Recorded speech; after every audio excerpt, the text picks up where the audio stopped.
Édition spéciale, la RDC sous Félix Tshisekedi. Où allons-nous? Où en sommes-nous? Allais-je dire, d'où venons-nous?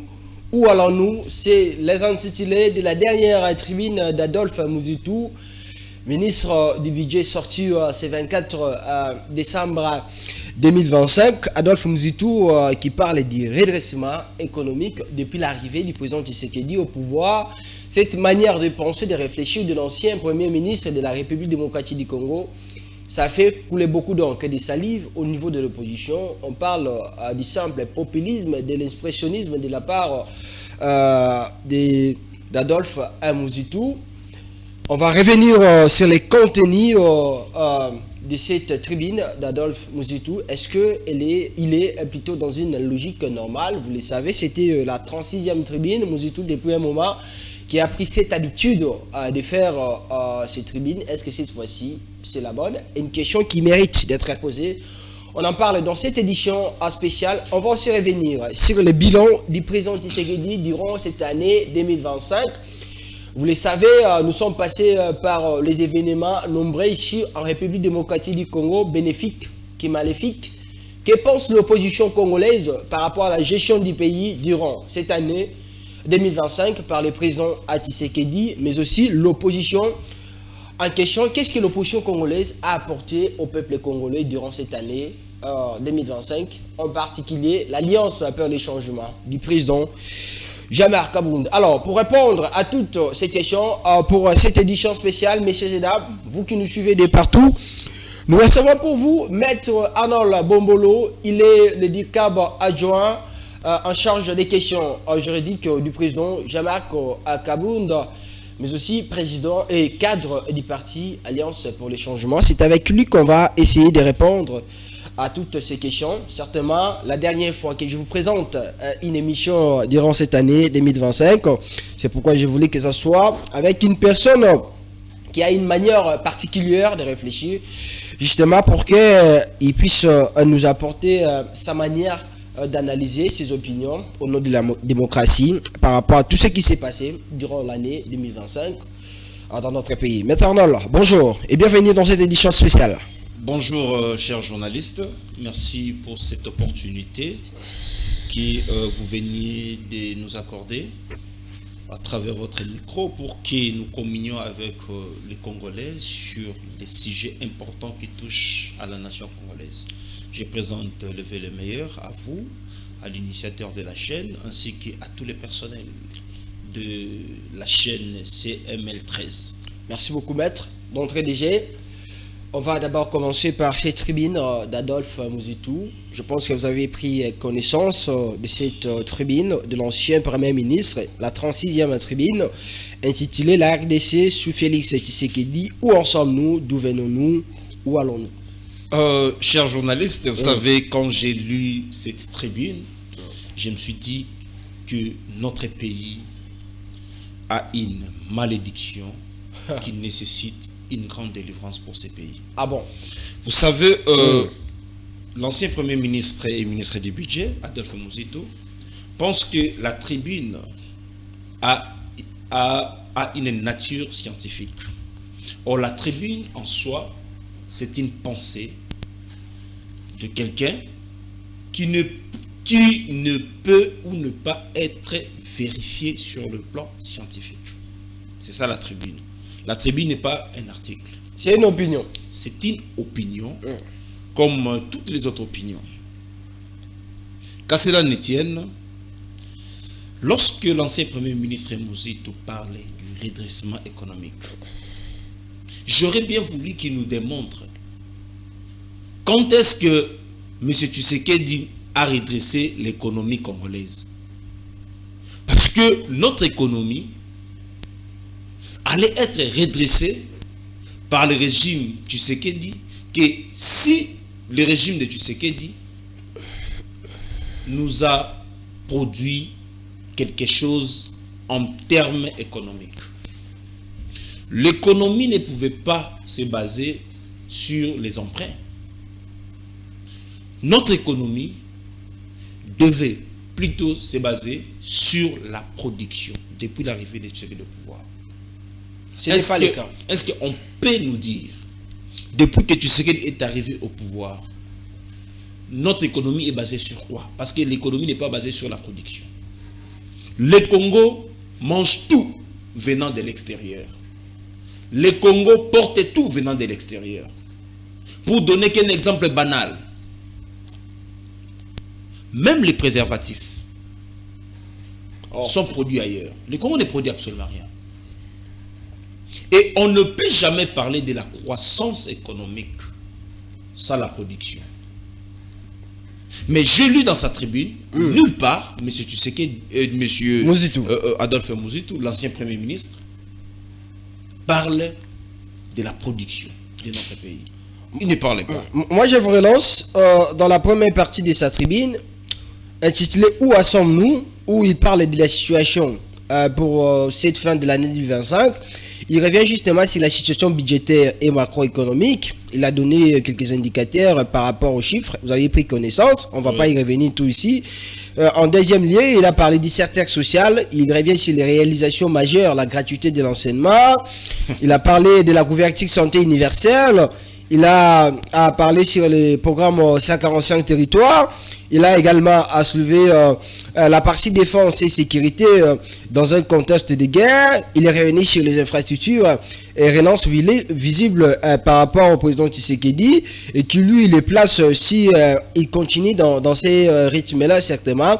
Le président Tshisekedi qui sera le président congolais ayant construit beaucoup de routes plutôt en République démocratique. Non, vous savez, Muzitu à un moment donné s'est transformé à un flatteur. En 2018, lorsque M. Tshisekedi est arrivé au pouvoir, Adolphe Muzitu nous a dit que Tshisekedi est le plus médiocre que le Congo n'a jamais connu. Ça, c'est Muzitu. Là, c'est Muzitu. Les vidéos existent. Parce que moi, je suis un fils d'Adolphe Muzitu. Ah bon? Quand bien même que qu'il n'est pas mon père biologique, mais c'est mon père. Un fils politique? Non, moi je suis le fils politique de Gizenga. Moi et Muzitu, on a le même père politique qui est Gizenga. Mais vous êtes quel genre de fils de Muzitu? Mais à un moment donné, j'ai été considéré comme étant un fils de Muzitu. Et je le suis jusqu'à preuve du contraire. Malgré que je ne partage plus le même opinion politique. Muzitu a dit que Tshisekedi est pire que Kabila. Adolphe Muzitu a dit que les investisseurs ne viendront pas dans ces pays tant que Tshisekedi est président de la République. Là, c'est Muzitu. Là, c'est Muzitu. Adolphe Muzitu a dit que Tshisekedi, c'est une malédiction de ces pays. Ah bon? Les vidéos existent. Certainement, il est devenu bénédiction aujourd'hui. Les vidéos existent. Adolphe Muzitu avait traité Tshisekedi de tous les mots possibles. Quand est-ce que Tshisekedi est devenu bon? C'est lorsque Muzitu est arrivé au gouvernement que Tshisekedi est devenu bon. Donc les gens vont comprendre déjà que c'est un flatteur qui parle. Ah bon? Il parle tout en flattant M. Tshisekedi. Parce que s'il savait que Tshisekedi c'est une bénédiction pour ce pays, il allait comprendre dès le début que M. Tshisekedi c'est une bénédiction. Déjà au début, il avait traité Tshisekedi de tous les mots politiques, de tous les mots. Donc, si aujourd'hui Tshisekedi est devenu ça, c'est parce que lui se retrouve au gouvernement. Donc, les gens comprendront déjà que c'est un flatteur qui parle et non un intellectuel. Lorsque Muzitu a parlé de quoi? De la santé universelle. Couverture santé universelle. Couverture de santé universelle. Est-ce que Muzitu peut nous dire que si ces enfants, ces petits-enfants peuvent aller se faire soigner dans ces hôpitaux-là? Les hôpitaux-là ne sont pas équipés. Il manque même des intrants, même des seringues, il manque. À plusieurs reprises, on a entendu qu'on a parlé de la grève des médecins ici dans ce pays. Effectivement, les médecins, combien de fois les médecins ont grévé? Même là où il y a la gratuité de la maternité, aucun ministre ne peut envoyer sa femme accoucher là-bas. Mais on n'a pas obligé quelqu'un à envoyer, c'est certainement quelque chose, un programme du gouvernement, sans pourtant obliger. Et quiconque pense qu'il a l'argent, il peut aller dans un autre hôpital. Non, vous savez, nous devons prêcher par exemple.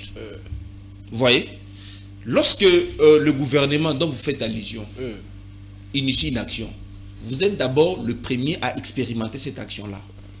Parce que le peuple congolais ne peut pas être considéré comme état des cochons.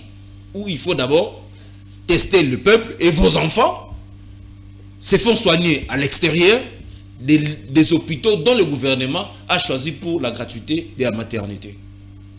Aucun des ministres. La gratuité de la maternité a détruit les systèmes sanitaires dans notre pays. Comment ça? J'ai dit bien, aucun centre ou aucune zone de référence continue avec la gratuité de la maternité. Aujourd'hui? Jusqu'au jour d'aujourd'hui. C'est terminé? C'est déjà fini depuis longtemps. Oh. Je vous dis Comment vrai. ça? Je vous dis vrai. Au niveau du gouvernement, les programmes en application, Non. vous dites que c'est fini? Attends, quel gouvernement? Le gouvernement de Mama Soumino. C'est dans leur pensée. Mais dans la faisabilité, vous pouvez aller à l'hôpital de Bumbu. Lorsque votre femme est là-bas, après l'accouchement, on vous demande de l'argent. Ah bon? Mais je vous dis, allez dans tous les hôpitaux, dans tous les centres, dans toutes les zones. Est-ce que le gouvernement est au vous courant? allez voir que c'est le contraire. Moussi doit parler encore de la gratuité de l'enseignement. Mais la gratuité de l'enseignement a détruit la qualité de l'enseignement. Oh. Est-ce que Mouzitou peut nous dire si ces petits-enfants peuvent étudier dans des écoles de la gratuité? Pourquoi ces petits-enfants n'arrivent pas à étudier dans ces écoles-là? Parce que lui-même, c'est que... eux, ils ne viennent pas des familles nobles de la deuxième classe comme nous autres. Écoutez, mais Mouzitou n'est pas né d'une famille riche. Mais il est devenu. Voilà, il est devenu grâce à Kabila. Vous voyez? Grâce à Kabila. Non, il n'est pas riche. Lui-même n'est pas venu d'une famille riche comme à l'époque, les familles de Kolo, les familles même, ainsi de suite. Non. Il est venu d'une famille modeste. Comme nous autres. Voilà.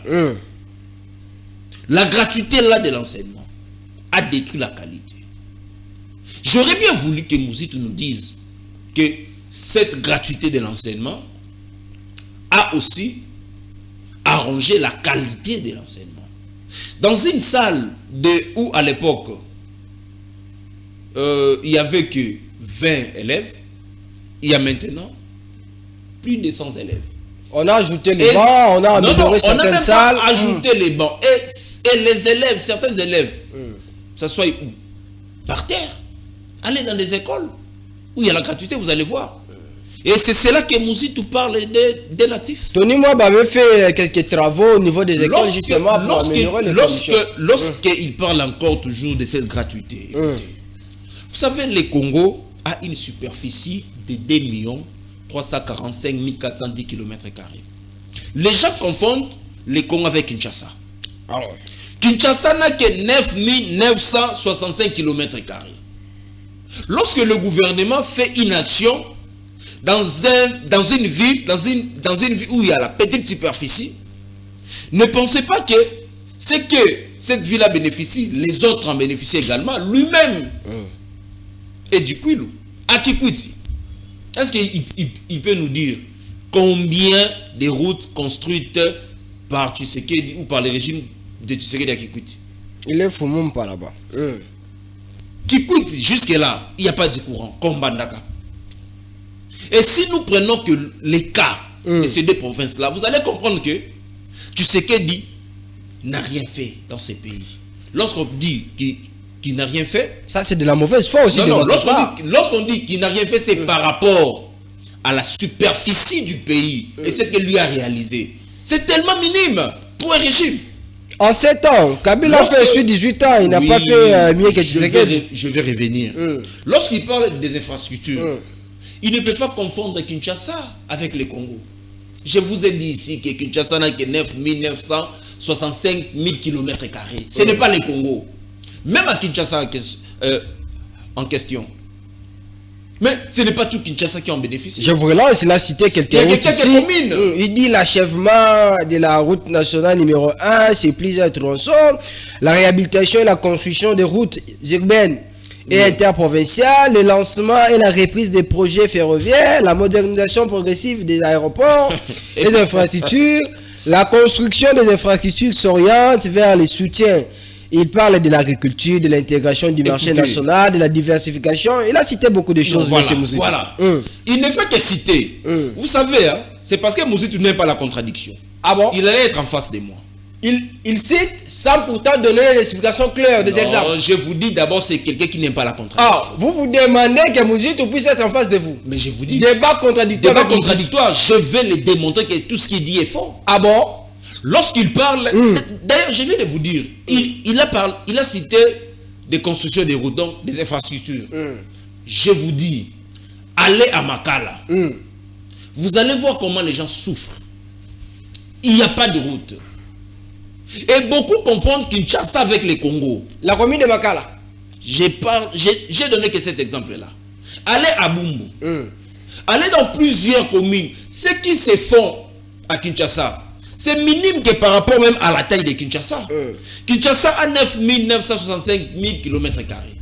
Mais lorsque vous quantifiez ce qui est réalisé par le régime, vous allez voir que ce n'est même pas un quart de Kinshasa. Donc vous allez comparer des petites réalisations avec la superficie de la ville. Non, moi j'aurais bien voulu que Mouzito nous donne des éléments palpables et visibles. Il n'a pas donné ça ici. Il n'a pas donné. Il n'a fait que parler comme un perroquet, c'est tout. Il n'a pas donné des faits vrais. Mouzito aurait bien cité, ne fût-ce que des communes, pour dire, sur 24 communes, telle commune, il y a autant de kilomètres de routes déjà réalisés. Et que Tshisekedi avait trouvé à autant, il a réalisé déjà autant. Parce que lui aime trop de chiffres. Lorsque vous voyez que Mouzito fuit des chiffres, c'est qu'il devient flatteur. Ah bon? Je vous dis. Mouzito allait nous dire que Tshisekedi avait trouvé autant de centres de santé et zones de santé construites par Joseph Kabila et que lui a augmenté à autant. Ce n'est pas ça que Mouzito a dit ici. Non, Mouzito allait nous dire que Tshisekedi a trouvé autant d'écoles et qu'il a construit autant d'écoles. C'est sur base de ça qu'on allait faire un débat scientifique. Mais lui qui peut être scientifique, mais ici il n'y a rien de science. Ça c'est un flatteur qui parle. Là je vous le dis. Parce que Mouzito allait quantifier les réalisations que sur base des chiffres. Mais lorsque lui-même fuit des chiffres, il reste trop générique, c'est que il n'est plus scientifique, il est plutôt devenu un flatteur. Il a ajouté encore. Mouzito pour chuter. Ok. Lorsque Mouzito fait comparer Kabila et Tshisekedi, mais je me dis, il est en confusion totale. Oh. Vous savez, lorsque vous lisez la constitution de notre pays, vous allez vous rendre compte que le président de la République est irresponsable d'action gouvernementale. C'est le premier ministre. Donc Mouzito devrait faire la comparaison entre premier son ministre régime, entre lui, premier ministre, et Matata Ponyo par exemple. avec Judith Sumunja. Parce que c'est lui qui a dirigé le Congo comme premier ministre. Le président de la République ne gère pas au quotidien le pays. C'est le premier ministre qui gère au quotidien le pays. Donc Mouzito lui-même vient de nous dire qu'il était nul. Ah bon? Mais bien sûr. Lui n'a pas dit ça ici. Non, il a dit parce qu'il a comparé. Il a dit comment? Ici, il n'a rien dit. Il a comparé Tshisekedi et Kabila. Voilà pourquoi moi je rappelle à Mouzito. Sur le plan constitutionnel, lisez même l'article 69 de notre constitution. Le président de la République ne gère pas le pays au quotidien. Il est le chef de l'État. Il est le symbole de l'unité nationale. Il veut le bon fonctionnement des institutions. Il est arbitre. C'est tout. Il a des prérogatives politiques et administratives liées à la fonction président de la République. Mais le président de la République n'est pas responsable de l'action gouvernementale. Voilà pourquoi ce n'est pas le premier ministre, ce n'est pas le président de la République qui défend le programme du gouvernement devant le Parlement. C'est le premier ministre. C'est le premier ministre qui conduit la politique générale du gouvernement. J'aurais bien voulu que Mouzito nous dise que lui a échoué à son époque, que Mme Judith Sumunja réussit. On allait applaudir. Mais lorsque lui compare les deux présidents, pendant que les deux présidents sont irresponsables de l'action gouvernementale, c'est déjà une confusion. Donc il a voulu flatter Tshisekedi parce que Tshisekedi aime trop ceux qui critiquent Kabila. Pendant que lui-même, Mouzito, s'il y a quelqu'un qui a bénéficié de Kabila, c'est Mouzito. C'est sous Kabila que Mouzito a été nommé comme premier ministre. Lorsque déjà quelqu'un refuse les réalisations ou ses propres réalisations à lui sous Joseph Kabila, c'est qu'il va également nier tout ce que Tshisekedi est en train de faire. Donc, si même Tshisekedi n'est plus au pouvoir. Donc le fait pour Mouzito de refuser Kabila, c'est de refuser ses propres réalisations sous Kabila. Mais bien sûr. Donc Mouzito vient de nous dire que lui, il était nul. Mouzito vient de nous dire que Matata Poni était nul. Mouzito vient de nous dire que Bruno Tshibala était nul ou Sami Badibanga était nul. Parce que ce sont ceux-là qui se sont succédés à la primature de notre pays. Ce sont eux qui ont géré au quotidien le pays. Donc il n'allait pas comparer les deux régimes, disons les deux personnalités. Il allait plutôt comparer les deux régimes. S'il a parlé des deux systèmes, c'est-à-dire le système politique qu'a fait Kabila, dont lui-même faisait partie, avec les systèmes politiques qu'a Tshisekedi, on aurait pu comprendre. Mais lui, il a parlé des individus, pendant que ces individus-là ne sont pas responsables devant le Parlement. Ils n'ont pas une politique publique à mener. Le président de la République a une vision. Leur vision se transforme en programme qui sera chapeauté par le Premier ministre ou par les différents premiers ministres. Lorsque déjà lui nous dit que Tshisekedi a fait mieux que Kabila. Donc pour dire que Tshisekedi ne pouvait même pas le nommer comme étant ministre du budget. Or, mais bien sûr, parce que Mouzito a commencé comme ministre du budget. Après premier ministre. Du fait déjà de dire que Kabila n'avait pas réussi, donc lui aussi n'avait pas réussi. Donc lui, Mouzito, là, quand Kabila disait qu'il manquait 15 personnes... Y compris Mouzito dedans. Oh, mais je vous dis. Oh, y compris Mouzito. Comment ça? Y compris Mouzito. Mais curieusement, vous savez, moi personnellement... Mais celui que Kabila a refusé, il était parmi les 15, c'est qu'il a récupéré. Non, non, mais vous savez tous les corbillards que Kabila a refusé, a rejeté, a même oublié. C'est avec ces gens-là que tu serais du travail. Les corbillards. Tu sais qu'il ne pouvait pas, Kabila ne pouvait pas nommer quelqu'un comme Mouyaya comme étant ministre dans ces pays. Ah bon? Mais tu sais qu'il a fait ministre. Pourquoi pas? Mouyaya est compétent. Il n'est pas compétent. Il fait son travail. De comparer Mouyaya avec Didier Moumengi, vous allez voir que Mouyaya est nul. Comparez Mouyaya avec Vital Kamerhe à l'époque où il était ministre de la communication, vous allez voir que Mouyaya est nul. Comparez Mouyaya à Mende, vous allez voir que Mouyaya est nul. Donc de tout, le ministre de la communication, porte-parole du gouvernement, que nous avons eu dans ces pays, il n'y a personne qui Mouyaya plutôt travaille plus. Je vous dis ceci. Comparez Mouyaya avec les autres. Pendant la guerre, en 1999, mais c'est Didier Moumengi, ministre de la communication, qui avait mobilisé la jeunesse. Si on a attrapé les Rwandais à main, c'est grâce à Didier Moumengi, à l'époque, ministre de la communication. Mais aujourd'hui, Mouyaya... Aujourd'hui, le pays est en guerre. Est-ce que partant de la communication de Mouyaya, Mouyaya peut vraiment convaincre les jeunes d'adhérer à l'armée? Est-ce que Mouyaya peut vraiment convaincre les jeunes d'attraper tous les Rwandais ou même de dénoncer les ennemis? Sa collègue est en train de le faire. Qui? Ministre de la Jeunesse. Oh. Oui, il est dans ses attributions. Mais je dis, dans les attributions de Mouyaya, est-ce que Mouyaya peut le faire? Il ne le fait pas, pourquoi? Il communique d'abord comme une femme. Or, mais bien sûr, sa communication est vide. Sa communication est vide. Il a communiqué à plusieurs reprises. S'il vous plaît, je vous donne encore un exemple. Est-ce que vous savez que Mende, comme ministre de la communication, a fait venir François Hollande dans ce pays? Ah bon? C'était Mende? C'était Mende, à la francophonie. François Hollande, toute l'opposition politique à l'époque est allée en France. Mais dans ce François Hollande, il ne faut pas aller. François Hollande a fait une déclaration. Comme sous Kabila, il y a la dictature, il ne peut pas venir. Mende est passé à RFI. Il a dit, je donne que 72 heures à François Hollande. S'il ne vient pas, nous quittons la francophonie vers les anglo-saxons. Mais bien sûr, Mende à l'époque avait menacé François Hollande. Il a menacé François Hollande et puis François Hollande était obligé de venir ici. Et Kabila a envoyé que Mende pour accueillir François Hollande. Mais pardon, je vous relance.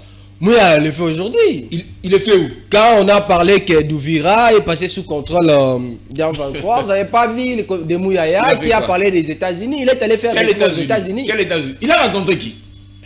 Il a fait recours aux États-Unis. Il est allé dans une boutique où on vend les habits. Il a parlé, les États-Unis venaient intervenir et puis les rebelles ont quitté Ouvira. D'abord, jusqu'à preuve du contraire, les rebelles n'ont pas quitté Ouvira.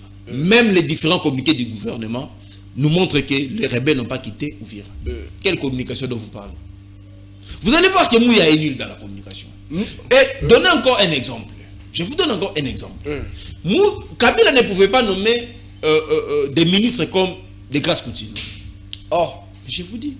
Elle est tellement compétente. Elle mobilise la jeunesse. Écoutez, elle appelle le président de la République face à la jeunesse. Pour insulter nos militaires. Ah bon? Non, vous savez. Il n'a pas insulté. Vous savez, Joseph Kabila, pour moi, Joseph Kabila a déjà fait son temps. Moi, personnellement, j'ai déjà oublié Kabila dans ma tête. Ah bon? C'est Tshisekedi qui nous fait revivre encore Joseph Kabila. Parce que comme lui a échoué, il veut maintenant comparer. Et comme Moussitou a compris que Tshisekedi, si vous citez Kabila, vous êtes devenu son ami, qu'est-ce qu'il fait? Il faut que je critique Kabila. Okay. Or, en critiquant Kabila, Moussitou est en train de nier ses actions faites à l'époque comme Premier ministre. Posez maintenant Moussitou la question. Qui conduit la politique générale du gouvernement? C'est le Premier ministre. Maintenant, s'il dit que Tshisekedi a bien travaillé plus que Kabila, donc lui-même aussi avait mal travaillé. Maintenant, comment Tshisekedi peut recruter quelqu'un qui a mal travaillé? Pour produire quoi? Un mauvais travail. Et voilà où en sommes-nous aujourd'hui. Alors, où en sommes-nous aujourd'hui? On va être de Moussitou là pour prendre la dernière thématique de cette émission. Mais sur le plan sécuritaire, dans la tribune, la 36e tribune de Moussitou, Maître Arnold, Moussitou revient sur l'intensification de la guerre dans l'est du pays. Au Nord Kivu, en Ituri, depuis 2021, il parle de l'augmentation significative des dépenses militaires et sécuritaires, incluant solde des prises en charge des FARDC et de la police, équipement. Il parle des opérations militaires, soutien aux populations déplacées, efforts budgétaires soutenus malgré les contraintes de la défense, et tend devenir un poste stratégique prioritaire. Je vous ai dit ici, lorsque vous voyez Moussitou parler sans pour autant donner des chiffres, c'est qu'il ment. Or, je connais bien Moussitou. J'ai dit bien, je connais très bien Moussitou. Lorsqu'il parle sur le plan sécuritaire, les avancées significatives. Donc, du fait que Goma, Bukavu, ainsi que tant d'autres villes, localités, soient entre les mains du M23, pour Moussitou, c'est positif. Vous voyez maintenant le poison rwandais dont le gouvernement fait allusion. Donc le poison rwandais c'est Moussitou. Mais c'est Moussitou. Oh, comment ça? C'est le poison rwandais. Oh. Nos villes sont occupées, s'il vous plaît. Nos provinces sont occupées. Au jour d'aujourd'hui, Uvira est entre les mains des rebelles. Et certains, d'après certaines indiscrétions, même le gouvernement lui-même, nous informe que les rebelles avancent. Mais Moussitou nous confirme ici que sur le plan sécuritaire, il y a des avancées significatives. Là, c'est insulter tout un peuple. Pardon. Attendez d'abord, maître, je vous relance. Le poison rwandais que le ministre Mouya dénonce en tout moment, vous dites c'est... Même, c'est Moussitou, non? C'est les tout premiers poisons rwandais. Moussitou est le beau-fils et le beau-père à qui? À Mouya. Ah bon? Ils savent ce qu'ils sont en train de faire. Vous n'avez pas vu Mouya souriant prendre une photo avec Kagame. C'est que moi je ne peux jamais le faire dans ma vie. C'était à l'époque où... Quelle à l'époque? Voilà les gens sans vision. Voilà les gens sans vision. Or Kagame a agressé le Congo depuis 1998. Non, 97 plutôt, à l'arrivée de l'AFDEL. Le poison rwandais, lorsqu'il parle de l'augmentation des soldes, écoutez, Tshisekedi n'a pas augmenté les soldes des militaires. Tshisekedi, sous son régime, a juste réajusté les taux des soldes des militaires. Si par exemple à l'époque, les militaires touchaient $100 au taux, par exemple, de 15 ou 14, Tshisekedi a réajusté ces taux-là. Les militaires sont payés maintenant au taux du jour. Mais là, ce n'est pas augmenter les salaires ou les soldes. Est-ce que vous savez pourquoi le salaire d'un militaire est appelé solde? Pourquoi? Parce que chaque fin du mois, le gouvernement est censé doter l'armée, les militaires, des tenues, de la ration, construire pour les militaires J'aurais appris que dans ces pays, il y a certains militaires qui achètent les tenues. Hein. Mais je vous dis, des camps militaires, et le peu qui reste là, on remet aux militaires pour en fait subvenir à petits besoins, à ces petits besoins. Mouzitou peut nous dire chaque mois, est-ce que le régime Tshisekedi donne la ration aux militaires? Ce qui est d'abord faux. Chaque mois. Chaque mois, mais c'est chaque mois, non? Ça doit être chaque mois. Pas à la fin de chaque année. Pas chaque année, chaque mois. Parce que les militaires payent chaque mois. Est-ce que Kabila à l'époque il donnait chaque mois? Même Kabila ne le faisait pas. Même Kabila ne le faisait pas, sous Mouzitou aussi. Ne le faisait. Mais bien sûr, même Kabila avait comme premier ministre, les tout premiers, c'est Gizenga. Il n'a fait que 9 mois, tout au plus 10 mois. Il est parti. Mouzitou a remplacé Gizenga. Après Mouzitou Matata.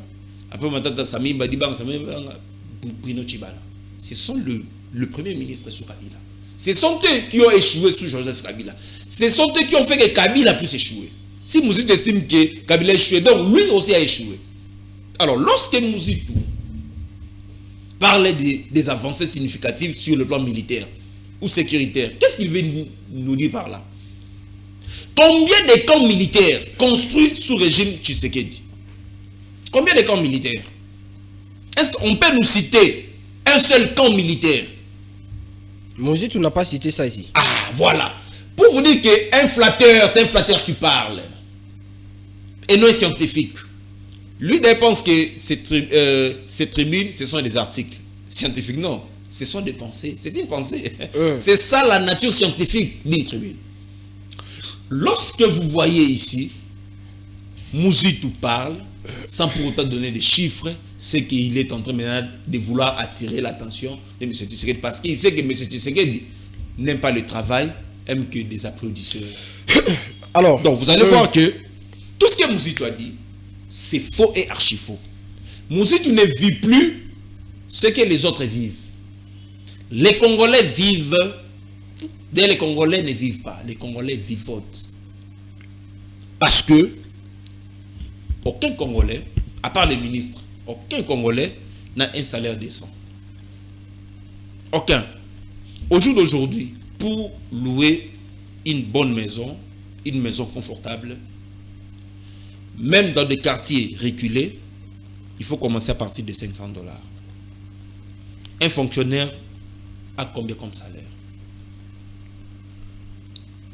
De 300 000 là que vous parlez. Et c'est ça l'augmentation. Ça, c'est de la honte. Voilà la différence entre Kabound ainsi que les autres. Kabound a quitté le pouvoir, dont lui-même s'est battu pour construire. Parce qu'à un moment donné, il a vu que le régime dont lui-même s'est battu pour installer était plutôt un régime de médiocre. Lorsqu'il a compris, il a dénoncé. Et puis il est parti de ce régime.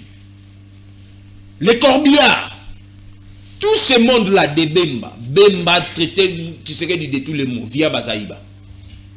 Il est maudit, il est ceci. Mais ce sont ces gens-là, au jour d'aujourd'hui, qui sont avec Tshisekedi. Vous pensez vraiment que ces gens-là feront en sorte que Tshisekedi réussisse? Non, parce qu'ils ont déjà compris la philosophie de Tshisekedi. Et moi, je l'ai dit ici, si demain Alliance pour le changement est arrivé au pouvoir, je n'aimerais pas voir tous les corbillards politiques avec nous. S'ils sont là, je vais les dénoncer. Je vais commencer à dénoncer. Et au besoin, je vais même quitter ces pouvoirs-là. Parce que ce sont des gens qui ne viennent pas pour travailler, mais plutôt flatter les chefs, pour attirer la sympathie du chef. Or, nous, on a besoin de redresser ces pays. Alors, on va prendre la dernière partie de la tribune de Mouzitou. D'où venons-nous? Mouzitou revient de 2018. En 2020, il parle et nous pouvons affirmer des primes d'abord que le budget du gouvernement hérité en 2020 de la majorité Kabila. Avec de la majorité Kabila.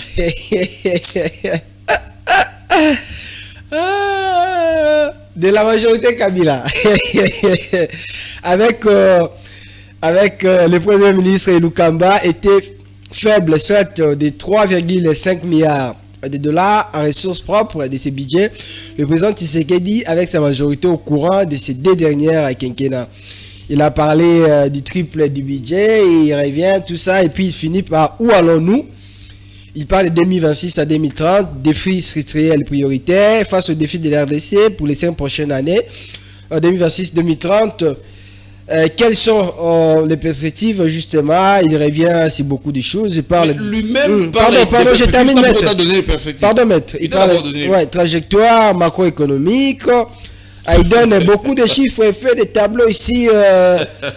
Il parle des sources de financement. Il conclut en disant que de 2020 à ce jour, la gouvernance du président Félix Tshisekedi Antoine Tshilombo se caractérise par un redressement budgétaire progressif, une priorité sociale assumée malgré les coûts élevés, une résilience économique dans un contexte de guerre, une relance visible des infrastructures et une ambition claire de transformation structurelle à l'horizon 2030.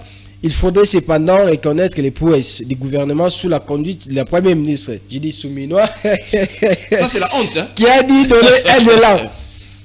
qui a donné un élan beaucoup vif aux réalisations du président Tshisekedi. Les 5 prochaines années seront décisives pour consolider ses acquis et transformer la croissance économique en progrès social durable. Quand cela ne tienne, les réalisations actuelles du président Félix Tshisekedi ainsi que celles en perspective les placent en très bonne posture face à n'importe quel challenger lors des prochaines élections. Voilà. Il devient même prophète. Non, voilà. Écoutez, avant d'entrer dans le vif de sa mauvaise réflexion, qu'est-ce que Mouzitou veut insinuer que Tshisekedi peut aller au-delà de 2028? Voilà. Parce qu'il dit clair, pardon.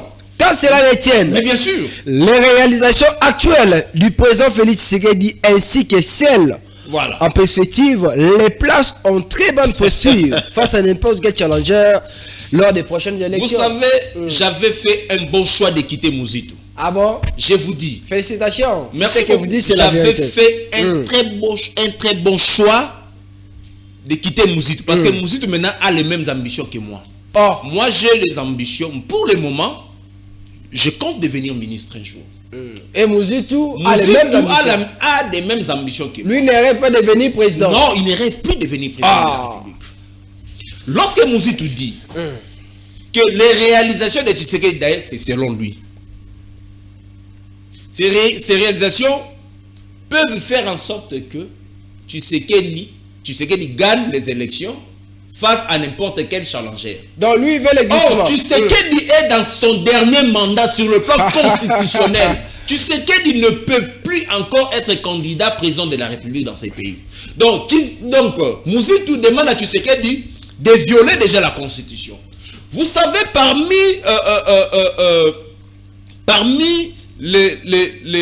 les choses qui ont fait que Kabila chasse Mouzitou, parce que Kabila avait chassé Mouzitou de son gouvernement, c'est entre autres demander à Kabila d'aller au-delà de 2016. C'était Mouzitou encore. Mais je vous dis, nous étions au Palou.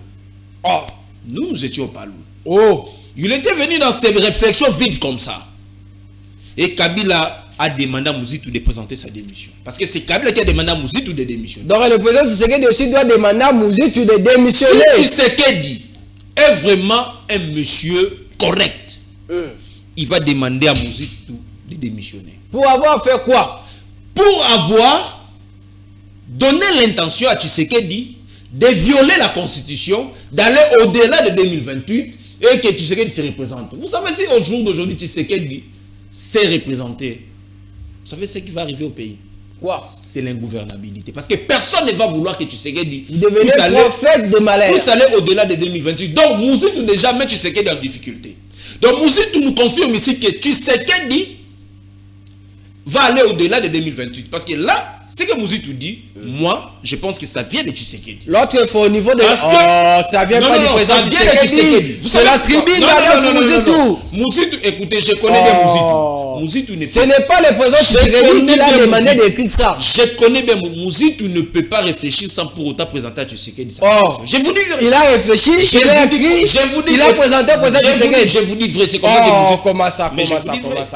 Je vous dis. Attendez d'abord, Adolphe Mouzitou a écrit. Ouais.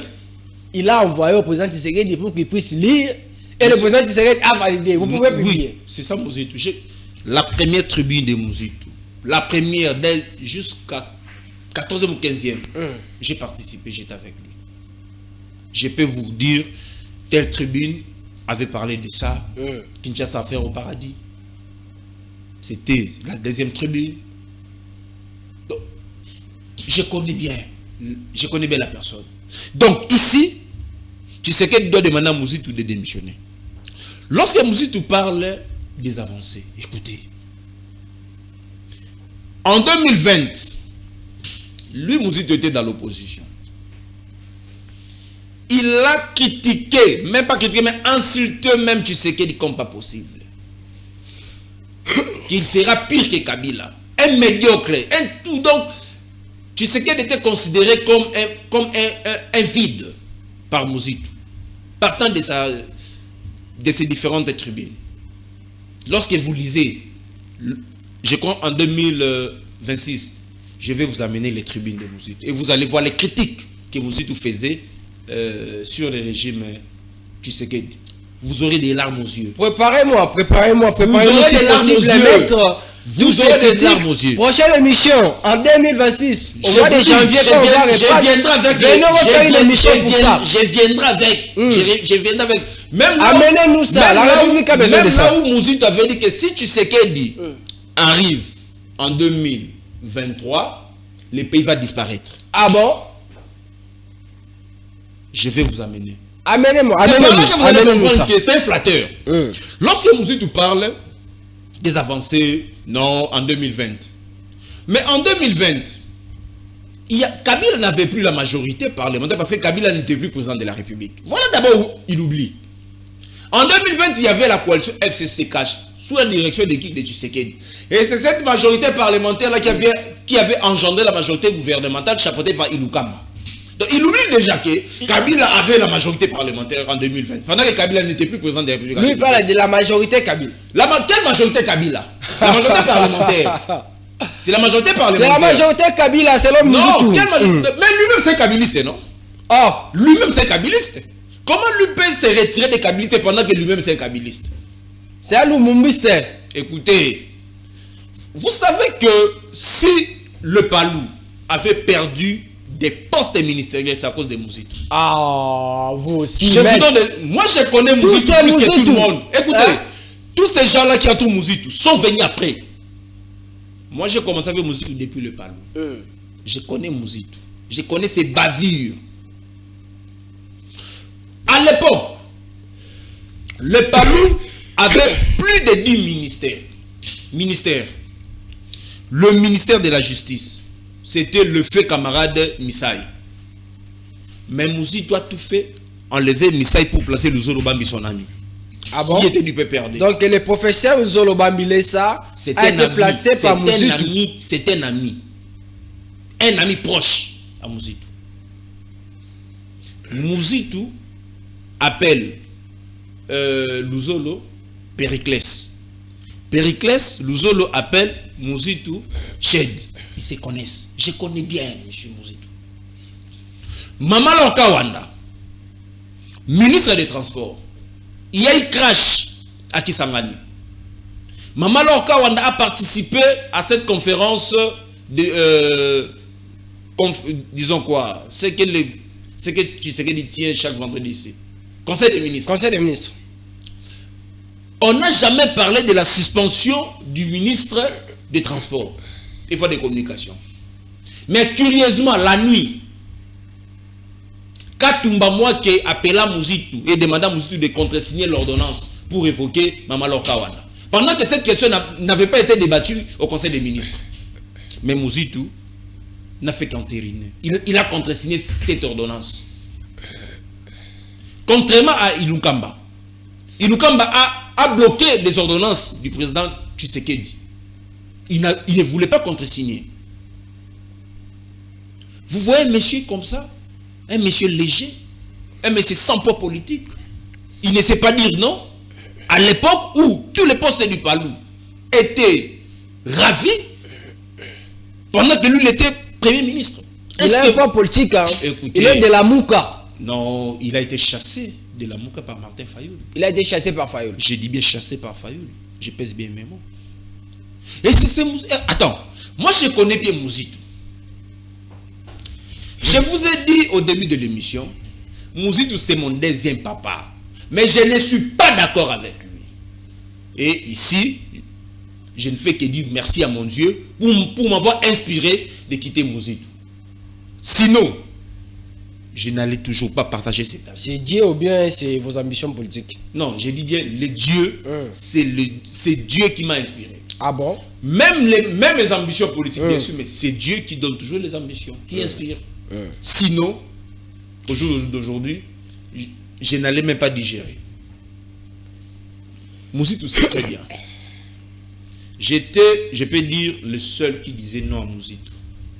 Et moi, je sais dire non là où il faut dire non, oui là où il faut dire oui.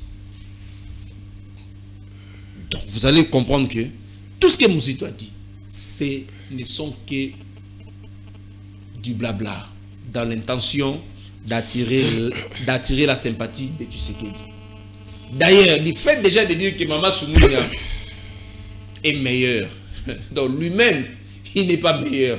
Donc il a lamentablement échoué comme étant Premier ministre. Donc Mama Soumounia a reçu par rapport à Mouzitou. Là, c'est lui-même, ce n'est pas moi qui l'ai dit. Donc, si Tshisekedi dirige vraiment ces pays, il doit pousser Mouzitou à présenter sa démission. Parce que ce que lui demande à Tshisekedi, ça fera en sorte que Tshisekedi puisse fuir ces pays et laisser tout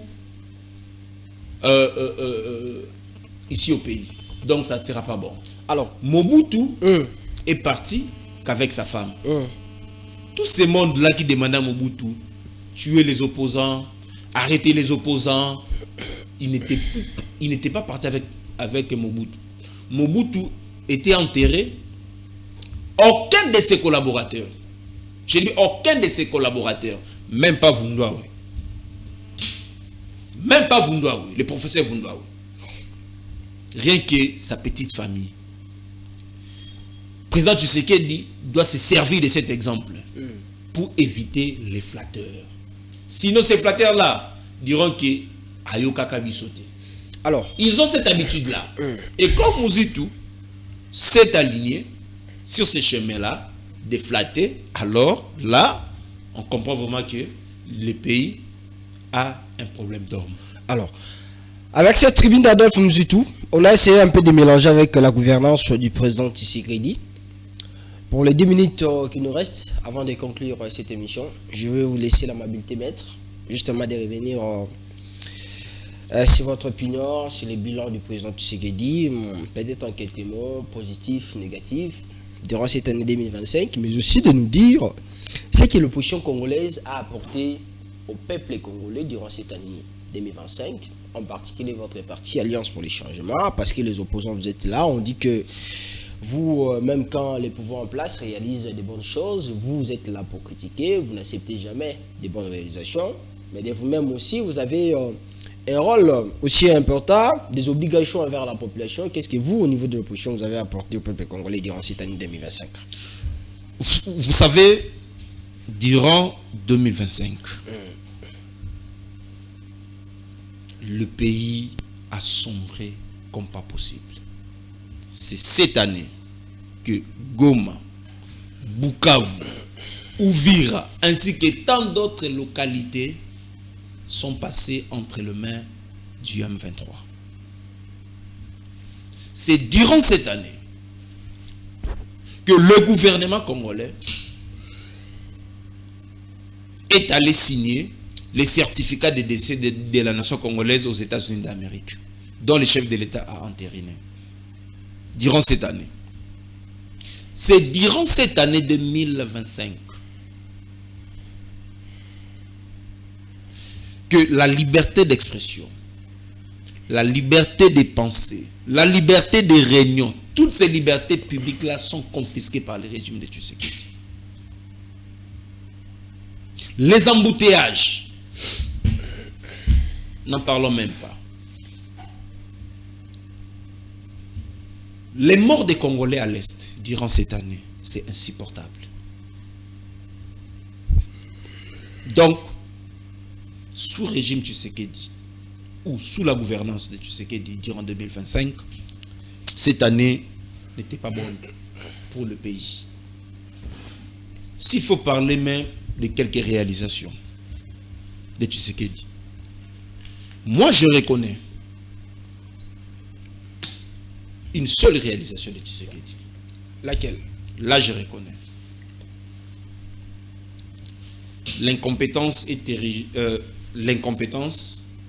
a été érigée comme un mode de la gouvernance. L'incompétence au sommet de l'État. Là je reconnais. C'est la réalisation de Tshisekedi. Seule la réalisation. Tshisekedi a placé que des incompétents. Je peux vous citer. Citez-nous. Quelques incompétents. Quelques incompétents. 5. Prenons d'abord Madame la Première ministre. Elle n'est pas compétente.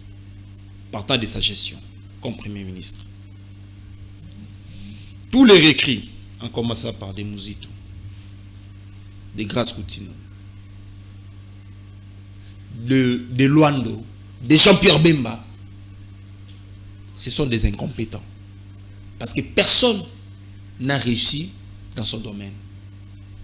Personne a réussi dans ses attributions. Daniel Mbao ne veut pas qu'on qualifie son président d'incompétent. Je dis bien, on ne dit pas que Bemba n'a pas étudié. Mais nous disons que Bemba, c'est un incompétent. Si Mbao, un ami, un professeur, à qui je salue, ne veut pas qu'on critique Bemba, que lui nous donne des éléments contraires. C'est durant Jean-Pierre Bemba que nous avions connu des naufrages qui jusque-là continuent, mais aucune solution gouvernementale. Bemba peut nous dire combien d'avions que lui a acheté pour la République. Il venait d'acheter 3 Congo Airways. Il n'a pas acheté. Air Congo, ce n'est pas une société congolaise. On doit dire la vérité au peuple congolais.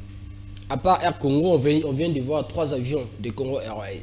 Mais que ça commence. Pourquoi ça n'a pas encore commencé? Et ces 3 avions-là, on n'a pas aussi acheté. C'est un contrat. Parce qu'on a écrit CNSS là-bas. C'est un contrat. C'est un contrat. Que contrairement avec Matata, le pays avait acheté les avions. Bemba a produit aujourd'hui le permis, comment on appelle ça? Permis de conduire, biométrique. Le permis en question, vous savez que si vous faites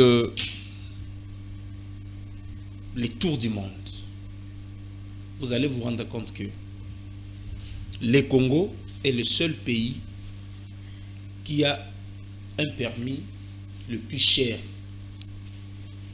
Mais la population congolaise est pauvre. Nous ne sommes même pas pauvres, nous sommes sous-pauvres.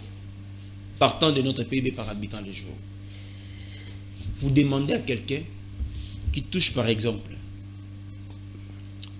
400 000 francs de payer le permis catégorie B. Je prends entre pour tous c'est $80.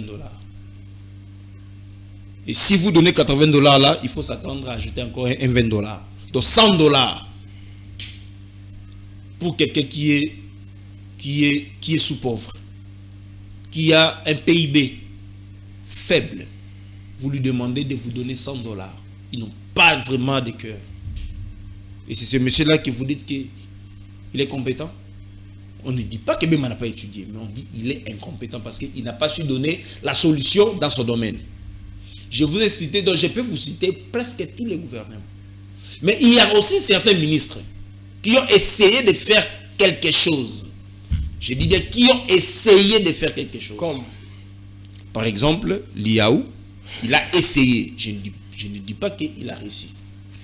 Il a essayé de faire quelque chose. Doudou Fomba également, il a essayé de faire quelque chose dans son domaine. Malgré que les réformes en question on ne voit pas vraiment sur terrain. Lui, là, il a promis à plusieurs reprises de payer les enseignants, les fonctionnaires avant, Voilà. mais après... Mais jusque-là, voilà pourquoi j'ai dit que quand même, donc ça veut dire qu'ils n'ont rien fait tous. Mais parmi les mots, il n'y a que le moindre mal. Et il est parmi les moindres mal. Donc, vous allez voir que il y a quelques ministres, mais dans son ensemble, c'est un gouvernement qui mérite la prison. En commençant par Madame la Première ministre, jusqu'au dernier ministre ou vice-ministre, je ne sais pas moi. Pourquoi? Parce que personne n'a su donner la solution aux Congolais. Et voilà pourquoi nous, l'Alliance pour le changement, durant cette année, on a prouvé de quoi nous sommes capables de paralyser les Congos. En bien. L'Alliance pour le changement durant cette année 2025, c'était une année de bénédiction pour nous parce que le président Jean-Marc Kabound était sorti de la prison. Pas par une grâce présidentielle, pas par une faveur, mais par une procédure de la révision par la Cour de cassation. La même année que le parti a organisé plusieurs activités sur le terrain et que le régime a étouffé malgré, mais on a toujours prouvé de quoi on est capable. Durant cette année, on avait fêté notre 3e anniversaire du parti et on avait fait un plein à craquer devant le siège de notre parti. Votre 3e anniversaire là, en quoi ça concerne les peuples congolais? Qu'est-ce que ça concerne le peuple? C'est le message, parce que vous savez, si le président Tshisekedi était attentif à l'époque, on allait déjà récupérer Goma Bukavu. Parce que le président Kabound avait proposé un schéma simple à M. Tshisekedi. Juste après même sa sortie de la prison, il avait proposé un schéma pour que la paix revienne dans notre pays. Le dialogue à 2 niveaux. Ce que Tshisekedi refusait à l'époque, que lui ne sera pas en face de Kagame. Mais le président Kabound, 2 jours après sa sortie de la prison, a proposé 2 dialogues. Le premier dialogue international et le deuxième dialogue national et inclusif. International, il avait proposé que le président Tshisekedi puisse rencontrer Paul Kagame en fait de discuter et que Kagame retire sur le sol congolais ses militaires rwandais. Et après avoir retiré sur le sol congolais les militaires rwandais, qu'on va maintenant organiser un dialogue national et inclusif. C'était cette année. Donc c'était bénéfique pour le peuple congolais et surtout la population de l'Est de notre pays. Mais Tshisekedi n'avait pas compris la pensée de Jean-Marc Kabound. Il est allé rencontrer Kagame sans pour autant comprendre les dessus des cartes qu'avait Kagame.